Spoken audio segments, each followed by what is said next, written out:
c'est les grands jours.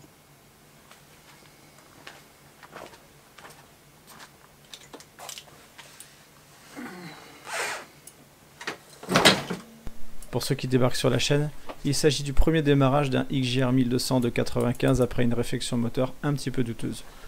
Vous pouvez en savoir plus en regardant la playlist XJR 1200 sur la chaîne.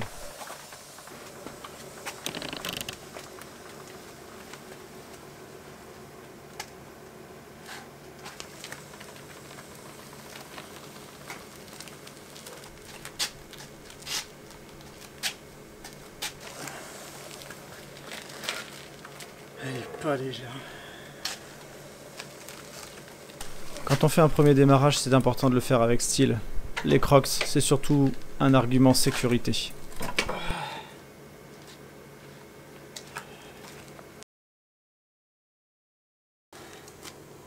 Qui dit premier démarrage dit quelques outils. Il me faut la nourrice d'atelier, parce que je peux mettre le réservoir.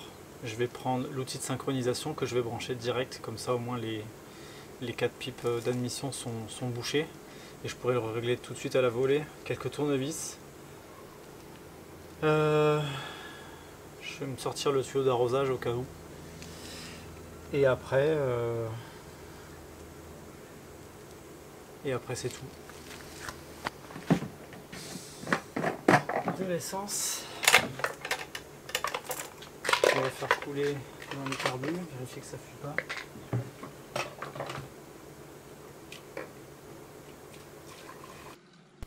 Pour remettre de l'essence dans le moteur, je fais toujours la même astuce. Je mets la nourrice d'atelier en hauteur, histoire de pouvoir faire redescendre l'essence directement dans les cuves.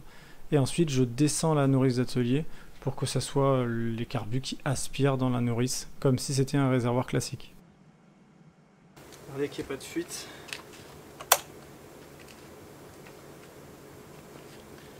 C'est parti.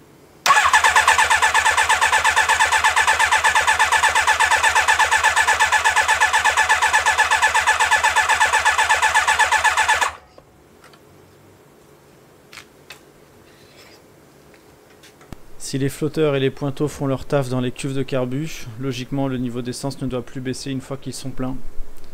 Peut-être que j'étais un peu radin.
C'est cool.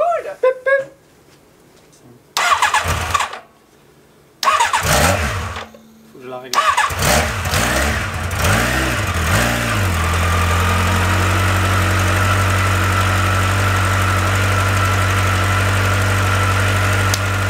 Alors attends, pause. Pourquoi elle n'a pas démarré du premier coup? 3 raisons, même si elle a démarré. Première raison, j'avais pas fait tomber assez d'essence dans les cuves, c'est pour ça que je relève la nourrice d'atelier et que j'ai attendu que le niveau se stabilise. Deuxième chose, j'avais pas mis le starter. Là je l'ai démarré, il faisait 40 degrés, je m'attendais pas spécialement à me dire il fait pas super froid, il y aura peut-être pas besoin du starter. Bon, c'est une erreur, clairement il fallait le starter. Troisième chose, la petite vis de réglage du ralenti sur le côté, quand vous la faites tourner, en gros ça fait tourner ça pousse une vis à la perpendiculaire qui pousse le rail avec les 4 clapets d'air, comme si vous tiriez l'accélérateur en gros. Ce qui se passe, c'est que j'avais mis ce réglage en gros de façon à ce que la vis soit juste en contact avec le rail et pas qu'elle ne le pousse, en me disant une fois qu'elle sera démarrée je verrai s'il faut que je l'ouvre beaucoup ou pas. Donc en fait c'est clairement juste pour ça. J'ai mis le starter mais il fallait que je mette des petits coups d'accélérateur pour compenser cette vis de réglage. Et après voilà, il a fallu faire un peu de réglage. Du coup une fois qu'elle démarre, qu'est-ce qu'il faut faire? Il faut faire la synchro. Comment est-ce qu'on fait la synchro? Une fois que vous avez votre richesse, donc la richesse, moi je l'ai mis aux 2 tours réglementaires de la dock. Pour faire la synchro, c'est tout bête, il faut synchroniser le carburateur 1 et 2, ensuite 3 et 4, et ensuite entre le groupe 1, 2, 3, 4, avec la vis qui est au milieu. Donc il faut le faire quand le moteur est chaud. Je l'ai fait en plusieurs fois, je vous montre pas tout. Je l'ai fait en plusieurs fois et je m'en suis bien sorti avec cet outil qui est super bien. Allez, on remet la suite.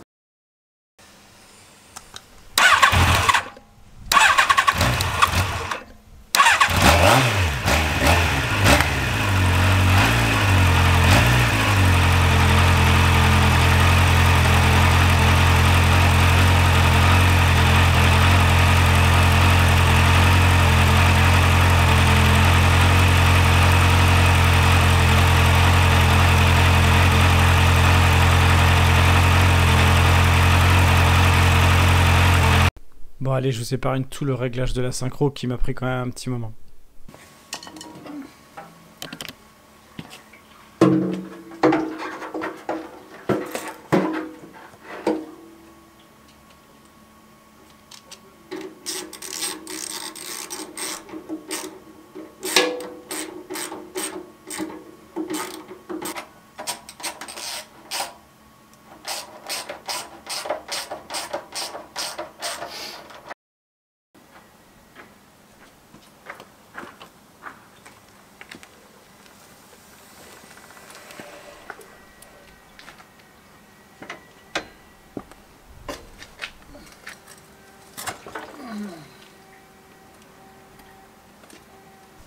Et oui, petite chose que je n'avais pas pensé à vérifier. Est-ce que mon alternateur fonctionne correctement?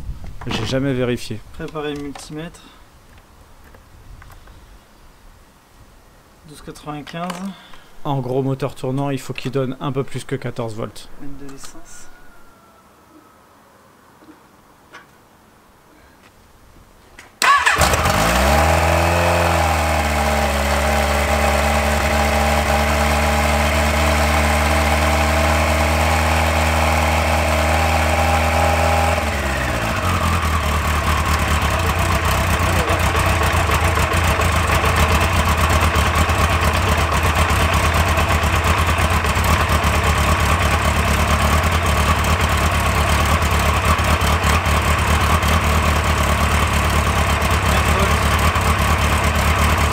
Et on est bon sur cette partie, ce qui est une très bonne nouvelle.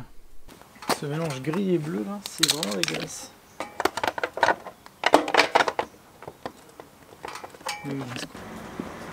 J'arrive. Non, je vais bouger. Est-ce que vous avez deviné ce qu'il nous reste à faire maintenant? Bah il faut aller faire un tour et voir si on a des petites surprises. Mais ça c'est pas encore monté, donc ça sera pour la prochaine vidéo dans quelques jours. Ciao!